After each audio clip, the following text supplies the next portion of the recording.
Olá a todos, boa noite, sejam bem-vindos a mais uma live da série Conversando na Janela. Estou confundindo já, porque agora são dois tipos de vídeos. E bem-vindos a este tema super importante que a gente vai falar sobre inclusão de alunos com deficiência auditiva em sala de aula, com uma professora especializada, né, em educação de surdos. Só para vocês saberem, gente, ela não é uma live sobre o novo Plano Nacional de Educação Especial, porque a Ingrid nem mora no Brasil nesse momento, né? Então não sei o quanto você está a par desse tema. Você pode até, se vocês tiverem perguntas, a gente pode até compartilhar sobre esse assunto, mas é mais sobre dicas de inclusão. Sobre dicas de inclusão, tá? E eu já vou deixar a Ingrid se apresentar. Deixa eu já arrumar um pouquinho, porque tá meio torto aqui. Acho que eu tô torta na sua... Não, mas é aqui, não se preocupe. Tá bom assim? Aí a gente vai começar arrumando aqui bonitinhamente para vocês. E aí a gente começa. Ingrid, se você quiser compartilhar conosco um pouquinho da sua experiência para o pessoal te conhecer. Ok. Então, eu sou a Ingrid. Eu comecei a trabalhar com educação de surdos em 2012. Eu tive uma criança surda que usava o implante coclear. E, diante desse desafio, foi a primeira vez que eu tive contato com uma pessoa surda. E aí eu pensei, nossa, né, diferente, como é que eu vou lidar com isso? Foi a partir daí que eu comecei a estudar a educação de surdos. E ele não usava a língua de sinais, ele não sabe até hoje, né? E aí eu comecei a estudar sobre essa temática, me apaixonei por isso. Fiz duas especializações na área de educação de surdos. E o meu mestrado também eu fiz nessa área, na área de políticas públicas de educação de surdos. E aí trabalhei com educação de surdos, né, da educação infantil, ensino fundamental, e também era professora no ensino superior. E aí também tive experiência de aluno surdo no ensino superior. Então tenho, assim, um pouquinho de experiência em relação a isso. Você tem uma experiência bem vasta, então, né? Você conhece todos os períodos de estudo. Você me mandou algumas perguntas que foram feitas, né? Pessoal que está assistindo, fiquem à vontade para fazer perguntas. A live é totalmente aberta para as perguntas, que eu vou ler as perguntas para Ingrid, mas eu já tenho algumas perguntas aqui, que a gente já vai adiantando, mas fiquem à vontade para mandar perguntas, tá? Tem uma pergunta da Dani. Quais as políticas públicas que tratam sobre a educação de surdos oralizados? Tá. Específica sobre a educação de surdos oralizados, eu realmente desconheço. Específica para surdo oralizado, eu acredito que a gente ainda não tenha. A gente tem, quando a gente fala de educação de surdos, geralmente eu sempre vou indicar a LBI, né, que é a Lei Brasileira de Inclusão, só que ela não é de educação, só na esfera educacional, ela abrange outros aspectos. Mas específica para surdo oralizado, infelizmente, a gente ainda não tem no Brasil. Entendi. Deixa eu te perguntar, você sabe se aí no Canadá vocês têm políticas voltadas para surdos oralizados? Você sabe? Então, aqui no Canadá eu comecei a fazer algumas pesquisas, porque eu estou intencionada, né, a fazer o doutorado aqui. Então eu fiz algumas pesquisas, conheci algumas realidades, e aqui eles diferenciam conforme as províncias, né? Então, na província que eu estou fazendo algumas pesquisas, eles não têm específico para surdo oralizado, mas, porém, os surdos oralizados, eles entram como dentro da diversidade surda. Então, eles não olham só para o surdo que sinaliza, né, que usa o ASL ou a língua quebequiana de sinais. Eles também olham para o surdo que é oralizado. Não é uma política específica, mas eles também contemplam quem usa o implante, quem usa o amplificador e quem faz a oralização. Entendi. Mas você já teve experiência com alunos surdos oralizados em sala de aula? Já, né? Tanto educação infantil, ensino fundamental e no ensino superior. Eu tive alunos nessas três esferas que eram surdos oralizados. Aí, independente de usar o implante ou o amplificador, né? Tive experiência, assim, com surdos oralizados, que optavam por português, né? No caso. E como que foi essa experiência? Como que é, principalmente no ensino fundamental, quando ele ainda está aprendendo a língua portuguesa, como que é para o professor trabalhar com esse aluno, né? É um grande desafio, né? Porque enquanto aluno na graduação, a gente vê as disciplinas de alfabetização, de letramento, de ensino de português, mas a gente não vê esse tipo de ensino direcionado para a pessoa que tem deficiência auditiva, né? Então, era um desafio, a gente já vai aprendendo na prática, né, durante a docência.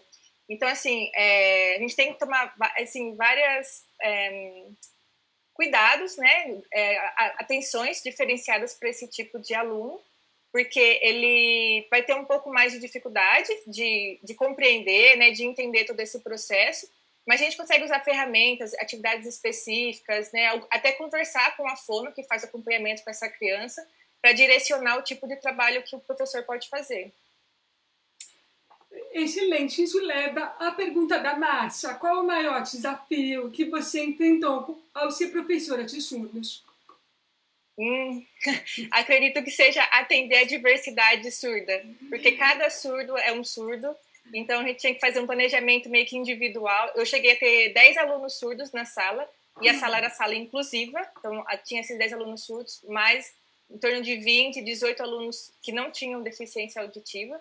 Tinha surdo com implante, surdo que não usava implante, surdo que sinalizava, surdo que não sinalizava, surdos que tinham alguma outra deficiência além da deficiência auditiva, né? Então, assim, a diversidade é o grande desafio, porque você tem que lidar com todas elas e tentar fazer o seu melhor para que a criança se desenvolva, né, dentro do ambiente escolar.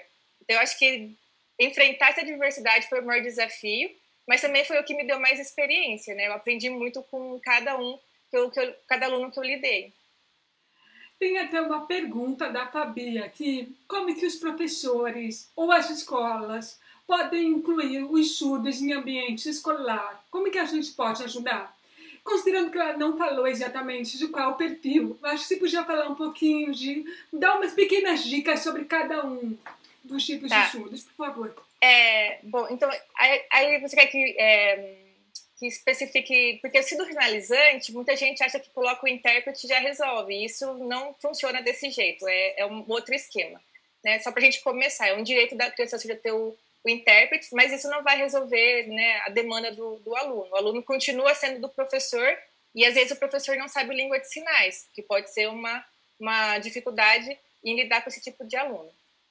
Em relação ao surdo oralizado, a gente tem que conversar com a fono dessa criança, para entender quais são as estratégias que ela usa e que ela indica que o professor também use, né? Então, sentar de frente para o aluno, falar olhando para o aluno, né? Não esconder o rosto. Às vezes o professor, né, vira, escreve no quadro, está de costas para o aluno e continua falando. Isso vai dificultar a criança de entender, ou, né, não vai conseguir fazer a leitura labial. Apagar as luzes para fazer uma apresentação de slide também dificulta. A criança não consegue enxergar o seu lábio, ela não vai conseguir fazer a leitura labial. Então, assim, são cuidados da rotina, né? Você vai, durante a rotina, no dia a dia na escola, você vai percebendo e percebendo e melhorando esses cuidados. Mas aí acho que o ideal é conversar com a sua criança, com o seu aluno, né? Independente de qual seja a idade, de como ele se sente confortável, né? E não precisa gritar com a criança ou ficar, você está entendendo que né? Então a gente tem que tomar alguns cuidados e sempre conversar com o aluno para ver como que ele se sente mais confortável. Essa dica é excelente. Eu perdi a adição quando eu já estava no que seria hoje o Fundamental 2, né? Porque eu já estava no que seria hoje a quinta série, né? Eu estava na quarta. E eu me lembro que eu aprendi com 10 anos de idade, com 11, na verdade, com 11 anos de idade, a chamar a professora no primeiro dia de aula e conversar com ela, explicando para ela as minhas necessidades. Inicialmente, a minha mãe fazia isso, mas eu também tinha a iniciativa de fazer. Talvez por eu já tinha sido ouvinte e eu percebia que tinha uma mudança, eu chamava a professora para conversar. E isso foi até a faculdade. Eu chamava o professor no começo do ano, me apresentava, falava das minhas necessidades, eu tinha essa questão de, por favor, não vire quando você for dar uma afirmação muito importante, porque senão eu vou perder. Eu sei que é inevitável que o professor não vire em nenhum momento da aula, mas ele se atentar a não virar em momentos que ele vai dar uma informação muito importante, porque é o momento que o aluno não pode perder, né? E aí você está repetindo justamente a toda a conversa que eu tinha com os meus professores, que era exatamente isso, está sempre visível. E você chegou a ter alguma experiência de usar o sistema FM? Sim, em 2012, com o meu primeiro aluno surdo, ele fazia o uso do FM. Então, eu colocava, né, o microfone preso na minha roupa e dava aula com o microfone o tempo todo aqui. Então, são vários cuidados que a gente tem que ter, principalmente o tom de voz, porque tá, né, praticamente dentro do ouvido dele. Então, se eu falasse um pouco mais alto, ou, né, eu gritasse alguma coisa, ia direto no ouvido dele. Então, tinha que tomar bastante cuidado em relação a isso. Checar se estava com a bateria, né? Enfim. Então, o trabalho de parceria com a família, nesse momento, foi muito importante, porque eu não conhecia o sistema FM, né? Como era meu primeiro aluno, então, pedi para a mãe, olha, me explica como funciona, né? Vamos marcar uma reunião com a fono que atende ele, para eu compreender.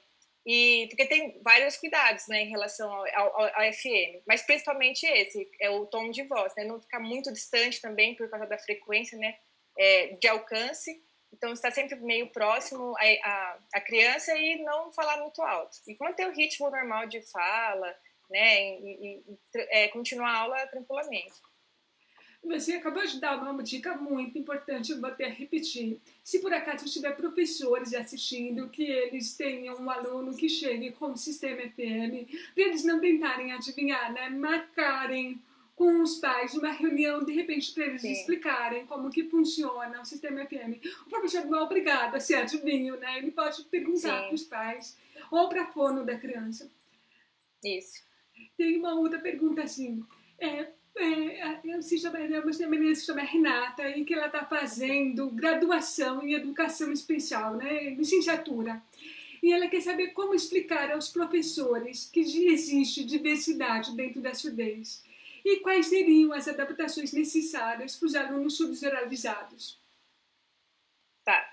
Bom, em relação à diversidade surda, eu tive contato com ela. Então, assim, foi uma imersão. Eu tive contato com diferentes tipos, não de surdez, mas, né, surdo que era surdo bilateral profundo, surdos que usavam o amplificador, surdos com implante, surdos sem implante, surdos que sinalizavam. Então, assim, eu tive contato com essa diversidade. Eu acredito, assim, que quando a gente está entrando na área da surdez, a gente não pode ser radical, né?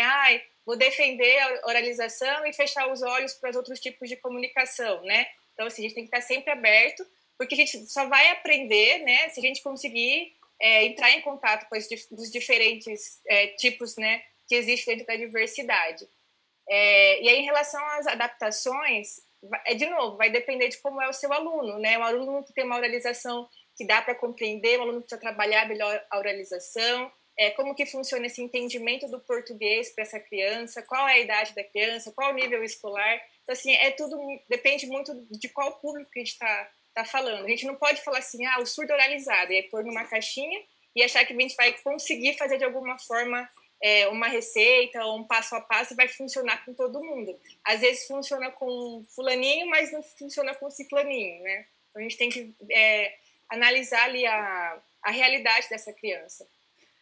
Tem um comentário aqui que eu vou ler para você, que eu acho que você merece ouvir esse comentário, da Marli.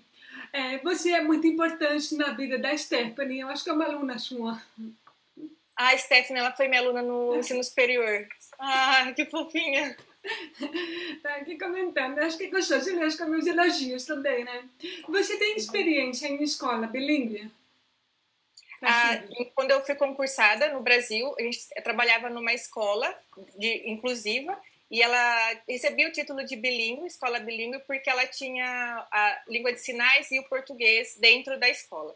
Só que quando a gente fala de educação bilíngue, a gente tem que tomar muito cuidado, porque o bilíngue não é só por ter o professor que sabe Libras ou intérprete dentro da escola que ela se torna bilíngue, né? Quando a gente vê uma escola bilíngue de línguas orais, né, português, inglês, português, alemão, as duas línguas circulam igualmente dentro da escola. E, infelizmente, educação bilíngue, né, de Libras português, nem sempre acontece dessa forma, né? A gente não tem as duas línguas circulando em igualdade. Mas eu tenho, assim, experiência no que seria a educação bilíngue. Tem uma pergunta aqui, assim, a pergunta foi da Cleuma. Gostaria que você falasse um pouco sobre a escola bilíngue, como para surdos, né? Como funciona e se ela não entraria no caráter de escola especial. Qual a sua opinião sobre isso? A educação bilíngue, quando a gente fala para o surdo, entraria mais na questão do direito linguístico, que foi o que eu defendi no meu mestrado, né? A gente tem uma população com uma segunda língua para ter esse atendimento nessa segunda língua. E acho que essa questão da educação especial, da escola, né, de educação especial, está retornando por conta do novo plano de educação especial, né, que saiu, que está colocando o retorno das escolas especiais e tudo mais. O que, na verdade, eu preciso ler com mais calma para discutir, também não é o tema da nossa live hoje, mas a LDB já coloca que alunos que não conseguem, né, se adequar à educação, né, da escola regular, ele tem direito à educação especial. Então, está um pouco confuso ainda esse PNE, porque a LDB já garantia, né, por exemplo, o autista, que tem dificuldade de relação social, né, de uma classe muito barulhenta, não consegue se adaptar ali, ele tem direito de ser atendido numa escola de educação especial. Então, eu acho que ficou um pouco confuso, eu ainda não consegui, né, ler com calma e esclarecer tudo isso. E a educação bilíngue, ela não vai entrar na educação especial, porque daí seria questão do direito linguístico. Você está atendendo uma clientela, né, vamos colocar entre aspas, que tem uma questão linguística diferente. Então, ela não, teoricamente, não entraria na educação especial. Teoricamente, porque legalmente o aluno surdo seria atendido na esfera da educação especial. Me corrija se eu estiver errada, tá? Mas talvez, claro. Será que o ideal, em vez de uma escola especial para uma criança autista, não seria uma metodologia como o método montessoriano, que ele foi feito pensando numa classe com pouco barulho e pouco estímulo? Será que não seria mais adequado para o aluno autista do que uma escola só de autistas? Então, assim, eu acho que a inclusão é muito importante. O Brasil estava avançando em relação a isso. Não é perfeito, não é sim, tinha bastante dificuldade, mas a inclusão é importante tanto para o aluno que tem a deficiência quanto para o aluno que não tem a deficiência, né? Porque eu, por exemplo, né, nasci em 1990, durante a minha educação, não tive acesso, contato com pessoas com deficiência, porque eles estavam em escola de educação especial. Então, eu fui conhecer a criança surda quando eu já era adulta, já tinha feito a graduação. E então, é importante para que as crianças que não tenham deficiência também tenham contato, para diminuir o preconceito, porque tem informação e tem contato. Em relação à criança com autismo, não é a minha área, não tenho assim, muita noção, mas assim, eu já vivenciei, dentro da educação inclusiva, alunos que eram autistas e tiveram um bom desempenho dentro da escola regular. Claro que com acompanhamento do professor de educação especial, indo em outras organizações, né, em ONGs, enfim, em outros espaços para ter esse tipo de atendimento. E também com autistas que não conseguiram se adequar, se adaptar ali àquela vivência e iam para escolas de educação especial, mas aí não era só de autistas, é uma escola de educação especial que atende as crianças que não conseguem frequentar a escola por conta das próprias limitações, né? A gente também não pode obrigar que a criança que, né, não consegue estar num ambiente que é, né, como sala de aula, que é muito barulhento, a gente não pode obrigar a criança a estar lá, a gente tem que pensar no conforto, né, no bem-estar dela. Então, aí a escola de educação especial, nesse caso, é o mais adequado. Eu vou mudar um pouquinho de assunto radicalmente, porque tem uma pergunta que você me mandou, que eu achei ela incrível, porque a gente acaba não lembrando desse perfil. E assim, da Juliana, a pergunta: eu tenho um aluno surdo na faculdade e eu não sei o que fazer para ajudar. Se você tem dicas para alunos no ensino superior que são surdos. Então, no ensino superior é complicado também. Eu tive duas experiências. Eu tive uma aluna surda que usava língua de sinais e uma aluna surda que não usava língua de sinais e não sabia, então ela usava oralização. Com a aluna surda sinalizada, eles colocaram um intérprete, e aí o que acontecia? Outros professores, tem um intérprete, está resolvido o problema, ela vai dar conta. Para a aluna que era surda oralizada, a mesma coisa. Vamos colocar o intérprete e vai estar tudo resolvido. Para a surda que não sabia língua de sinais, não adianta o intérprete, porque ela não sabe, né? Não ajudou em nada. Então, ela até mesmo pediu a aluna para que dispensasse o intérprete, porque para ela não fazia sentido. E aí eu conversei com ela, falei, olha, como que você se sente mais confortável, né, em tomar os cuidados, apresentação de slide, não apagar a luz. Ela sempre sentava à frente comigo, próxima a mim, então eu sempre tentava falar um tom de voz que ela conseguisse entender, ou usar o microfone, porque a sala de aula era bastante numerosa. Enfim, mas elas me reportavam a dificuldade de enturmar, né, com o restante da turma. Dia de trabalho, mas como é que eu vou fazer trabalho com ela, sendo que ela não consegue falar o português, sabe, de uma forma própria, clara, porque ela tem um sotaque, né, típico de quem tem a perda auditiva. Então, assim, eram outros desafios que ela encontrava e me reportava. Eu falava, olha, estou à disposição, que você precisar, eu vou te ajudar. Eu sempre tomava o cuidado dos meus vídeos serem legendados. Se eu fosse passar algum vídeo para os alunos, eles serem legendados. Então, assim, tem a campanha, né, legenda para quem não ouve, mas se emociona, porque é muito importante, independente se o surdo sabe língua de sinais ou não, é importante a legenda, porque para os surdos que sabem também, né, o português, então eu tentava ao máximo dispor de ferramentas de acessibilidade. Então, vídeo com janela em libras, vídeo com legenda, e sempre perguntando para ela, olha, o que eu posso fazer para que a aula fique mais adequada, né, para atendê-la na dificuldade que ela tinha. Uma outra pergunta que é da Jéssica. Oi, pensando na docência compartilhada, eu gostaria que você falasse um pouco sobre a importância da relação com outra professora e como que isso impacta na relação da criança surda. Eu imagino que sejam salas de professor, que o aluno surdo tem um professor só para ele, é isso? Então, a docência compartilhada é que a Jéssica é de Campinas, né? Eu sou de Campinas, eu era professora lá. E lá em Campinas, eles têm essa política de docência compartilhada, que é um professor regular e um professor bilíngue. Aí, vamos colocar assim, né? Professor regular, porque os dois são professores, os dois são pedagogos, mas um sabe Libras e o outro não. E os dois ficavam dentro da mesma sala com alunos surdos e alunos ouvintes, vamos colocar assim. E aí tinha essa questão dessa relação entre os professores, porque nem sempre o professor, né, consegue lidar, né, precisa aprender a lidar com o aluno surdo, o outro professor. E, enfim, é uma dinâmica bastante complicada, quando a gente tem dois professores à frente da sala, com 30 e tantos alunos, aí alunos surdos, alunos que não são surdos, mas principalmente a questão que ela fala da relação, que às vezes o aluno surdo se identificava com o professor que sabia Libras e só conversava com ele, porque ele sabia a língua dele, né? E não conversava com outro professor. Então, é uma questão assim que é muito interessante, mas precisa ser bem trabalhada, né? Enfim, para dar certo. Acho que na educação inclusiva, a gente está no avião e construindo avião, né? Enquanto está voando, a gente está construindo. Tem uma pergunta aqui que eu não sei se é da sua alçada, mas eu vou ler todas as perguntas conforme a gente combinou, aqui é uma pergunta da Regina. Se a Libras dificulta o processo de oralização, qual a sua opinião sobre isso? Bom, acho que tem que perguntar para a fono, né? Acho que uma fono seria mais indicada para responder essa questão do processo de oralização, porque realmente, assim, fiz vários estudos em relação a isso, mas eu desconheço. Mas em relação à minha experiência, os alunos que eu tive, que sabiam língua de sinais e oralizavam, não tinha nenhum tipo de dificuldade. Um aluno em específico, a fono disse, olha, a partir do momento que ele começou a compreender as coisas em língua de sinais, ele deu uma avançada na oralização.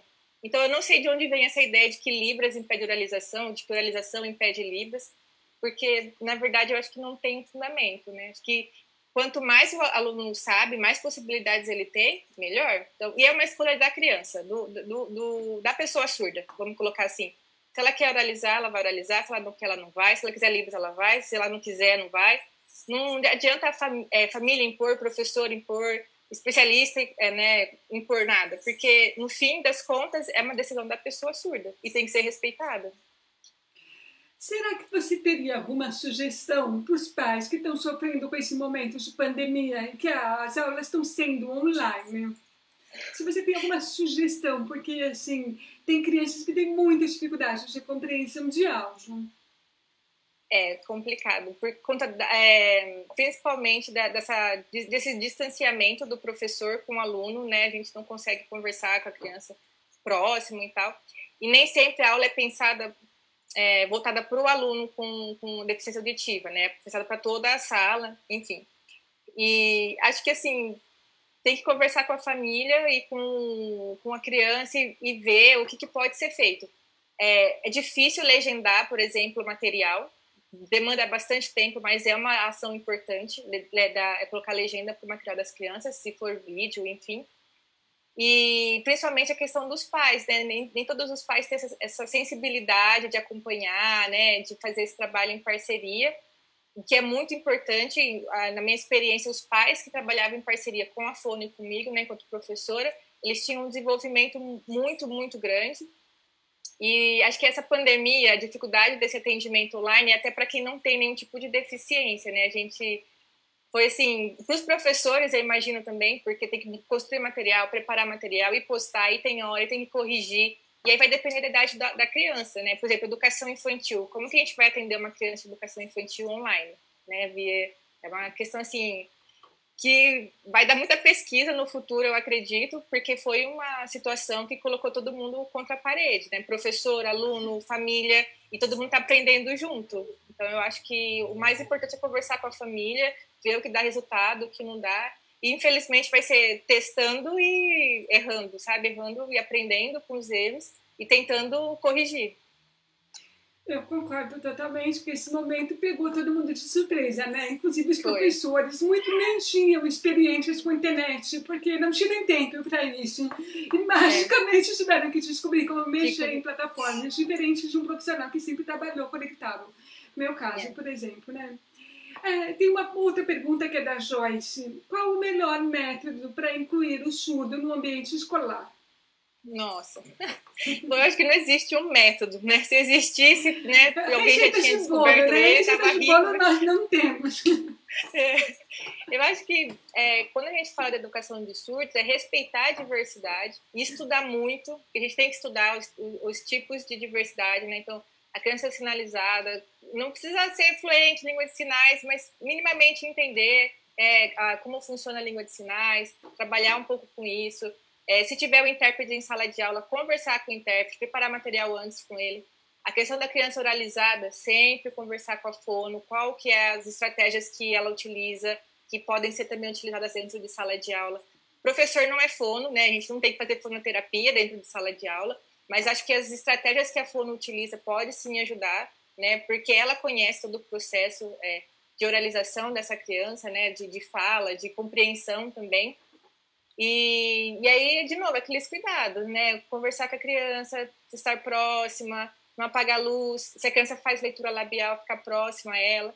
E aí tem também tomar o cuidado da superproteção, porque às vezes acontece, a gente vê lá, o aluno surdo, eu tenho que falar, tem que ir lá pertinho dele, e aí acaba dando uma supervalorização que é desconfortável, eles não gostam.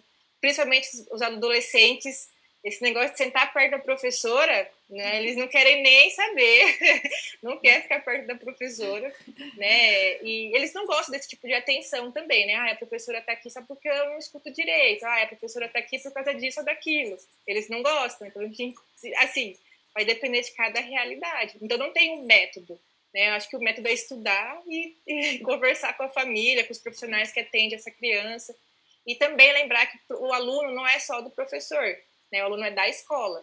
Então, assim, a criança tem dificuldade de audição, tem que falar para todo mundo. Olha, com eles tem que falar mais próximo, tem que olhar para a criança enquanto você fala, porque ele é aluno da merendeira, ele é aluno da faxineira, do diretor, ele é aluno da escola, né? Ele não é só aluno do professor ou só do intérprete de Libras.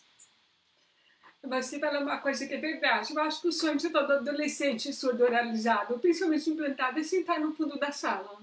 E a gente passa a infância sentando em frente da professora, assim, em contato com isso. Enquanto o pessoal do fundão está bagunçando, né? A gente está sempre tomando conta. Então, o nosso sonho de adolescente é sentar no fundo da sala. Sentar no fundão. Ter essa liberdade, né? De sentar onde quiser. E, enfim. O FM possibilita isso. Eu tive um aluno que ele usava FM, melhor professor. Você põe FM que eu tô lá no fundão. Falei, tá bom, vai tranquilo. E aí eu usava o FM. Mas nem todos gostam, né? Na verdade, ninguém gosta de conceder uma atenção. A gente pode até dizer que é uma atenção negativa, né? Tá lá sempre em cima dele, eles não se sentem confortáveis com isso. Tem que ver também, eu acho que é importante que o professor sempre observe se o aluno está precisando daquele sistema. Se o aluno está com uma nota baixíssima, você percebe que ele não está acompanhando, aí é pegar no pé. Mas, de repente, o aluno não está usando o sistema FM, mas ele está conseguindo acompanhar bem as matérias, está indo na média. De repente, respeitar um pouco da liberdade dele também é importante. É, porque essa observação, independente se tem notícia auditiva ou não, você tem que observar o seu aluno, né? Se ele não está acompanhando, não está desenvolvendo, né? Você tem que, peraí, alguma coisa eu tenho que olhar, né? Rever, conversar com essa criança, observar melhor para ver o que está acontecendo. E pessoal aí de casa, vocês têm dúvidas para mandar para a gente? Eu vou ler alguns elogios que te fizeram, porque tem muita gente que assistindo, que eu acho que já trabalhou com você, ou já foi seu aluno, então eu vou ler alguns elogios, né? Tem um elogio aqui de uma Malu, que é assim, parabéns, professora Ingrid, você é melhor.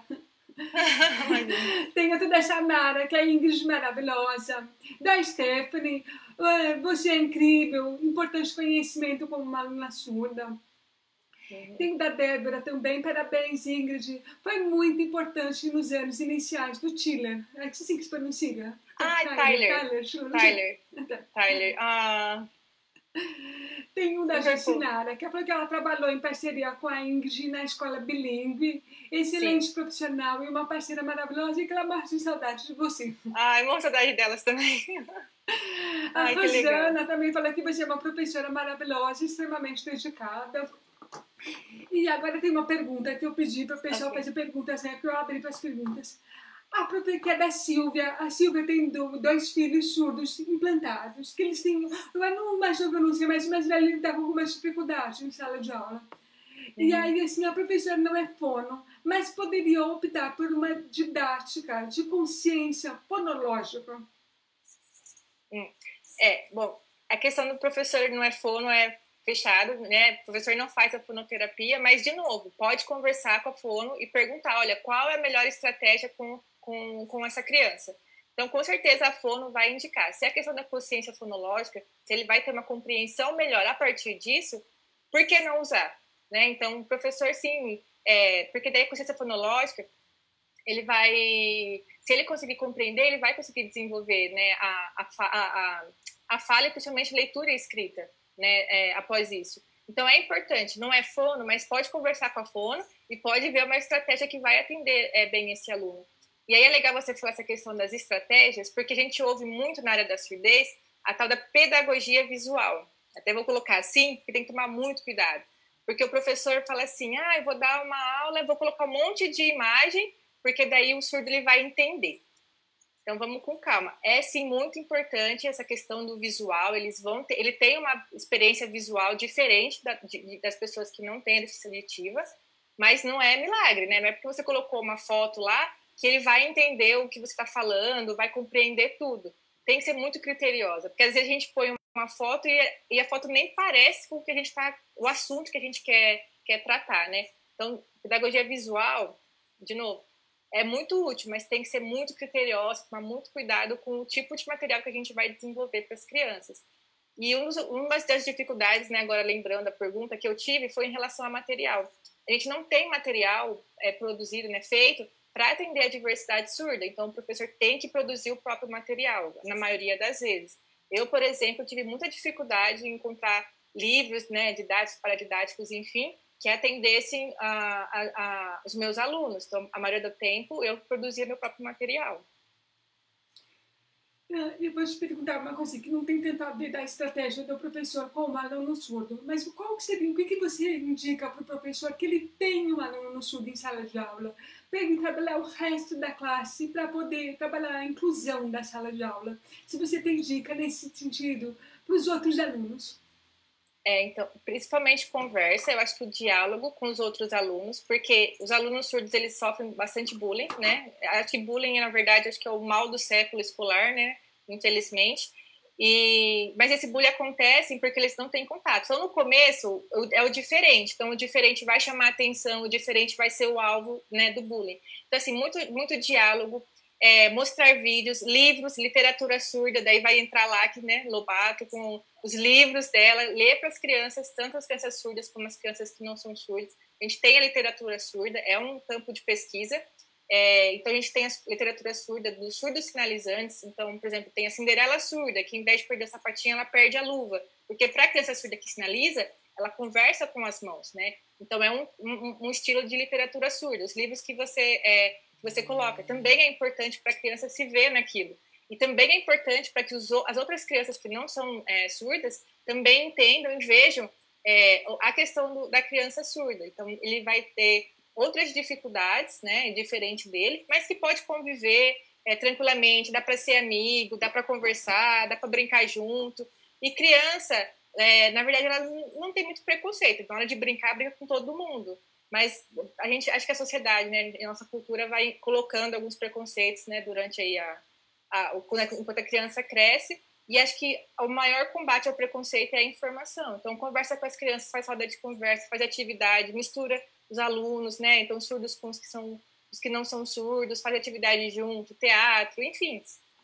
Acho que essa convivência é o que vai... E a informação com qualidade, que vai diminuir o preconceito e o bullying dentro das escolas. E aí é importante a educação inclusiva. Como é que você vai incluir o aluno surdo com o aluno que não é surdo se ele nunca viu um aluno surdo, né? Um amiguinho surdo? E é importante a gente pensar que a inclusão escolar ela não beneficia só o aluno com deficiência, né? A sociedade inteira se beneficia com o contato com essas limitações. Porque uma vez que a gente sai do padrão, a gente acaba pensando em estratégias que podem ser benéficas para pessoas que não estão se beneficiando com o ensino padrão, mesmo não tendo uma deficiência, né? É um aprendizado muito importante. Quando eu perguntei disso, eu te perguntei principalmente porque eu queria... falar sobre o livro, não que eu queira vender o livro, mas porque é uma forma de conversar com os outros alunos de sala de aula, para eles entenderem. Porque quando eu estava na escola, eu sentia a falta da professora explicar para os meus colegas, ela é surda, vocês podem falar de frente para ela, vocês podem conversar com ela, que ela vai entender. E era comum que nas primeiras semanas eu não conseguisse conversar com ninguém de uma escola nova, porque as outras crianças estavam com medo. E faltava, assim, um pouquinho de sensibilidade do professor, de falar, olha, vamos ajudar ela a se incluir em sala de aula. E em escolas que o professor fazia isso, era muito mais fácil do que numa escola que o professor ignorava, sabe? A questão é você se vira. E aí, por exemplo, eu coloquei até questão escolar aqui. Ai, que graça. Ela, a professora está usando o sistema FM. Sim, dá para ver, é igualzinho eu usava. Talvez até já não se estava entendendo. E eu achei importante falar disso, até porque eu gostaria até que fosse uma sugestão, que depois um livro didático, para que os professores que tiverem um aluno com deficiência em sala de aula souberem como abordar. Porque aí eu te trago a pergunta, você acha que os professores, eles são preparados para fazer essa inclusão? Infelizmente não, né? E eu falo isso enquanto professora do ensino superior, né? Atuei no ensino superior por 5 anos. Então, por mais que a gente tenha disciplinas, que agora nós temos, né, disciplinas em relação à educação inclusiva, né, em relação à língua de sinais, em relação, enfim, a esse campo da educação especial, é teoria, né, infelizmente. E quando a gente vai para o campo, né, para a sala de aula, o aluno que a gente vai, o surdo, não é o mesmo aluno surdo que eu tive, né, enquanto experiência. Ele é diferente. Então, a gente pode, sim, claro, com certeza, ter um embasamento teórico em relação a isso, mas, assim, infelizmente, até para criança que não tem nenhuma deficiência, a gente nunca vai estar 100% preparado, né? A gente tem que continuar estudando e lidando com tudo isso. E, principalmente, em relação à educação de surdos, né, questão de letramento e alfabetização, quando a gente está no ensino superior, se ensina a alfabetizar a criança no perfil ideal, né? Vamos colocar assim. Que professor no ensino superior trata, né, sobre a educação do surdo que é oralizado, né, que tem a perda auditiva, ou do surdo que sinaliza, dentro da disciplina de alfabetização e letramento? Tem um comentário da Carmen aqui que a melhor saída é ensinar Libras para a classe toda. Eu concordo, desde que tenha um aluno, seja um aluno que ele usa Libras. Né? Se for um aluno que usa Libras, seria muito legal se toda a classe aprendesse para poder conversar com ele, para ele não ficar isolado. Eu concordo. Sim, a questão da comunicação em língua de sinais assim, porque tem a criança que vai querer aprender, mas tem criança que não vai querer aprender. A criança que que é ouvinte, né? Isso eu falo pela experiência própria. E é interessante, sim, que se saiba para comunicar com ele, mas não como uma questão obrigatória, mas porque é uma outra língua, né? Mas sim, é muito importante, mas aí é questão de novo. Ensinar a língua de sinais é uma língua. Quem vai ensinar essa língua para essa criança? O ensino vai ser com qualidade? Vai ser uma língua de sinais ou vai ser sinal solto? Né? Porque daí é uma língua que você só sabe um ou outro sinal, não é língua, não é uma fluência da língua, né? Então, mas é importante, sim, que se a criança utiliza a língua de sinais, que a família aprenda, né? Que os coleguinhas também aprendam. Agora, em compensação, se a criança, por exemplo, ela não for usar de língua de sinais, ela for implantada, o que o professor poderia fazer para trabalhar a inclusão dela? Eu tenho algumas mães que eu acho lindo que elas fazem, elas vão e elas fazem leituras de histórias de crianças, de personagens implantados, que é o caso do meu livro, mas teve uma mãe que ela fez uma coisa tão linda, que ela fez de papel, um implante coclear de papel, com um tic-tac, levou e colocou nas crianças para elas entenderem mais ou menos como que era a sensação do filho delas estar com um tic-tac, o aparelho. Todas as crianças, que era uma sala acho que de crianças de 5, 6 anos, todas elas quiseram brincar com aquilo. Eu acho que levar para o lúdico também é uma forma bacana de você fazer uma inclusão de uma criança que ela tem uma diferença, sabe? E principalmente aí, quando a gente fala de criança, é levar um modelo adulto para essa criança. Então, é levar um adulto que seja implantado e mostre, olha, né, eu sou engenheira, eu sou escritora, eu sou professora, enfim, né, e uso o implante coclear, ou sou surdo, enfim. Porque isso também é muito importante. O aluno, a criança surda, vê que ela tem uma possibilidade de futuro do que ela quiser, né? Então, isso também é legal. Convidar surdos adultos, né, para que as crianças vejam, tenham uma roda de conversa, eles possam conversar. Enfim, porque eu fiz isso durante a minha prática e era muito legal. E assim, tanto para o adulto que ia conhecer as crianças, como as crianças, porque eles precisam se ver representados também, né? Então é uma prática de inclusão muito legal. As outras crianças também olhavam para os surdos, nossa, que legal, né? Ele é um engenheiro surdo, ou enfim, né? Um professor surdo. É bastante interessante também essa prática. Eu concordo, ligado. Para começar, eu já fiz algumas leituras em escolas, aí a maioria das crianças começa perguntando, tia, por que você fala desse jeito? E as pessoas são tão curiosas, né? Elas perguntam sobre tudo. É engraçado, mas eu já estou acostumada. Aí eu explico para eles. É engraçado como a criança, quando ela tem contato com as diferenças pequenininha, ela é curiosa, ela faz perguntas, mas ela não julga. Então é super gostoso responder para uma criança por que eu tenho sotaque e a outra pessoa não tem. Para o adulto é mais desconfortável responder essa mesma pergunta, porque ali existe um julgamento também, né? Já tem um pré-julgamento. Então não muda. Mas a criança é curiosidade pura mesmo, assim. Ele quer saber por que você é diferente, né? Quando sinaliza, por que você fala mexendo a mão e tal, né? Então, assim, é curiosidade. E a partir do momento que a gente explica, morreu a curiosidade, bola pra frente, ele vai seguir, a criança segue a vida, é normal, e quando vê alguém com um sotaque diferente, ele já pode até pensar, olha, talvez ela seja surda, igual a lá, que veio na escola e tal. Então, é bem legal. Pois é, eu acho que assim, o papel do professor muitas vezes pode nem ser um especialista em inclusão, mas estar aberto, né, à novidade, ao aprendizado. Uma coisa muito bacana que você disse, que eu faço questão de repetir, não tem receita de bolo, gente. Não. Cada aluno surdo vai ter uma condição especial. Tem alunos implantados que têm um acompanhamento no mesmo nível de uma criança ouvinte. Tem alunos que ficam muito atrasados em relação aos seus pares. E o professor sempre tem que olhar de forma individualizada para esse aluno. E que dicas você daria para esses professores que ficam apreensivos quando chega um aluno diferente, com uma deficiência, não só deficiência auditiva, porque eles estão com medo? Que dica você daria para eles perderem, quebrarem um pouco o gelo? Acho que esse medo vem do preconceito que a gente tem de não ter conhecimento, né, de não ter contato com a criança com deficiência anteriormente. Então, assim, é estar aberto para essa criança, acolher a família também, porque com certeza essa família já enfrentou muitos obstáculos para estar ali.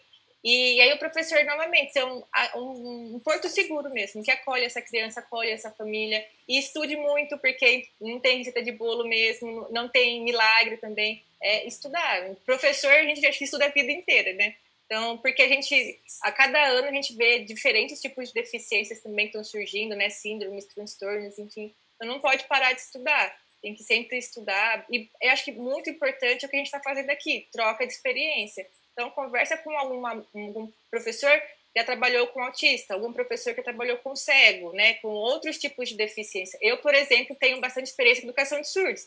Se eu receber um aluno cego, já corro na minha amiga lá, o que você deu que deu certo, o que eu posso fazer, pedir orientação. Acho que a troca de experiência também é muito legal. Tem um outro elogio aqui da Kelly Cristina, falando que é sempre maravilhosa, esclarecedora na sua fala. Gratidão pelo aprendizado e tempo que trabalhou com você. Aquela professora do ensino superior também, a gente foi professora juntos. Agora eu quero pedir, já que você deu uma dica para os professores, eu queria que você desse uma dica para os pais, que eles estão apreensivos da criança entrar numa escola nova, ou finalmente entrar na escola. Que dica que você daria como professora, como você gostaria que os pais abordassem as questões da criança? Para os pais é diferente a situação, né? Porque é o filho dele que está indo para a escola, a gente entende essa apreensão que os pais têm. E, assim, conversar, não esconder a deficiência, né? Muitos pais, às vezes, eu já vivenciei isso, fazia matrícula, levava para a escola e escondia, né? Não relatava que a criança tinha algum tipo de deficiência. Então, é importante que você relate durante a matrícula, porque a escola consegue se preparar para receber a criança, né? Então, se precisar de um professor de educação especial, ir atrás de um professor. Para o professor também se preparar em relação a isso, questão de material, de estudo, enfim, né? De material com as crianças. Vai depender tudo de conversa, eu acho, que é o diálogo. Se a família tem que dialogar com a escola sempre.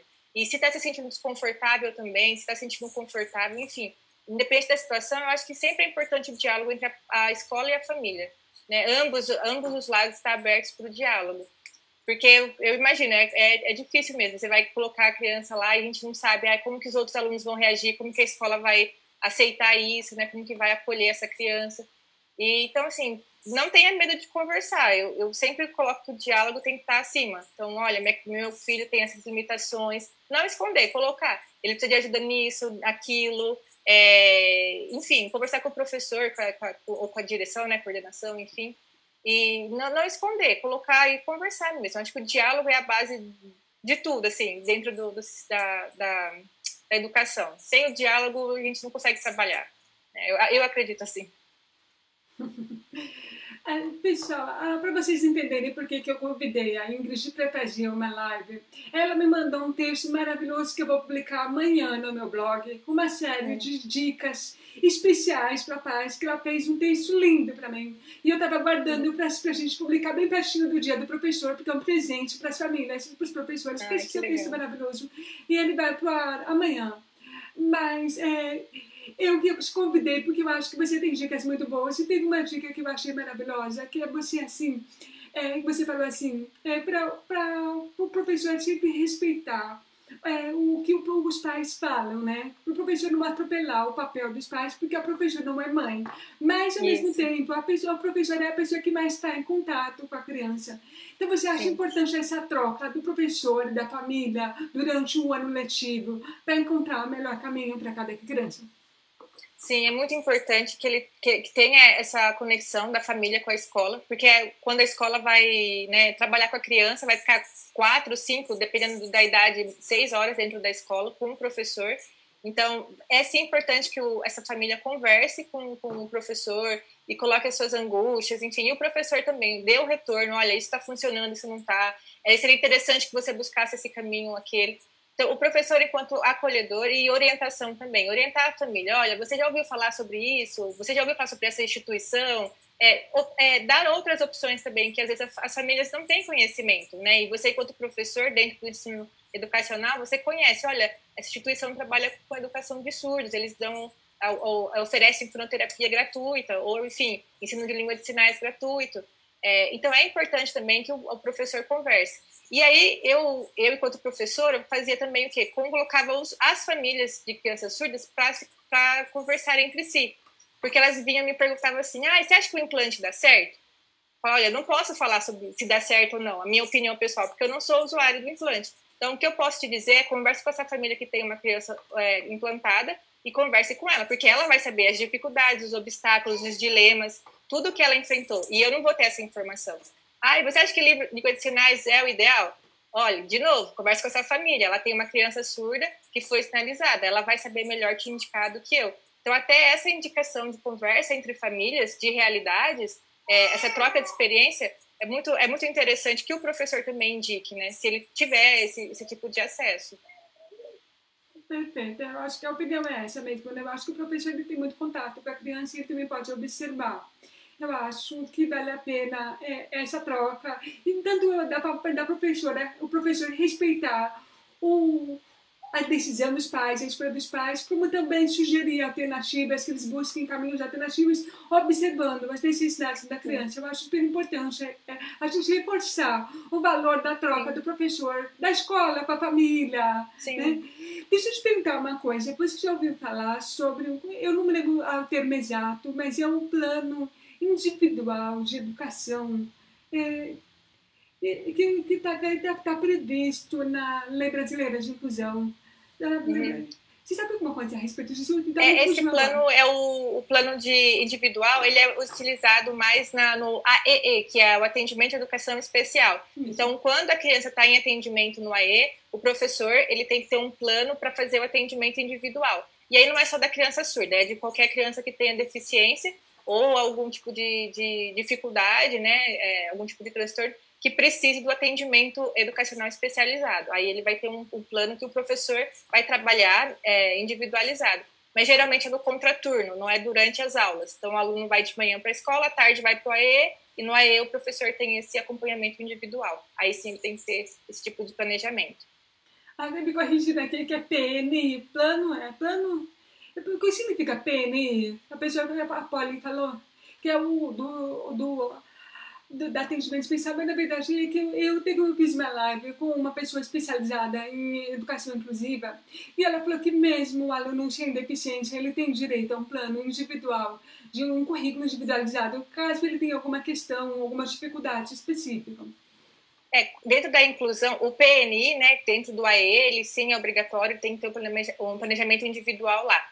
Na escola regular, na educação inclusiva, ele também vai ter um tipo de atendimento, né, o planejamento individualizado e o sistema de avaliação também. Então, meu aluno surdo, eu avaliava ele de forma diferente dos demais alunos, né? Porque eu tenho que avaliar o meu aluno surdo por ele mesmo, eu não posso comparar ele com o aluno sem deficiência, né? Então, eu tinha essa prática e na prefeitura que eu trabalhava, né, na prefeitura municipal, era uma prática recorrente, tipo, tinha que acontecer assim, planejamento individualizado, um sistema de avaliação individualizado, um relatório, né, um retorno para os pais também individualizado, e aí não entrava no PNI, porque não era atendimento educacional especializado, mas mesmo assim a gente tinha que cumprir essa burocracia, né, toda educacional, individualizada para cada aluno, né.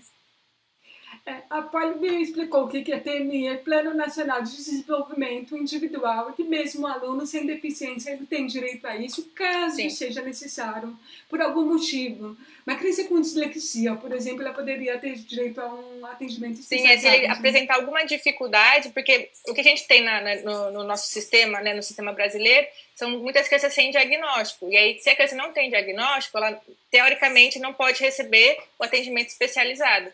Então, por isso que a gente abre essa opção, né? Então, se ela encontra alguma dificuldade, ela tem o atendimento específico, né? Até se ter o diagnóstico, laudo, enfim.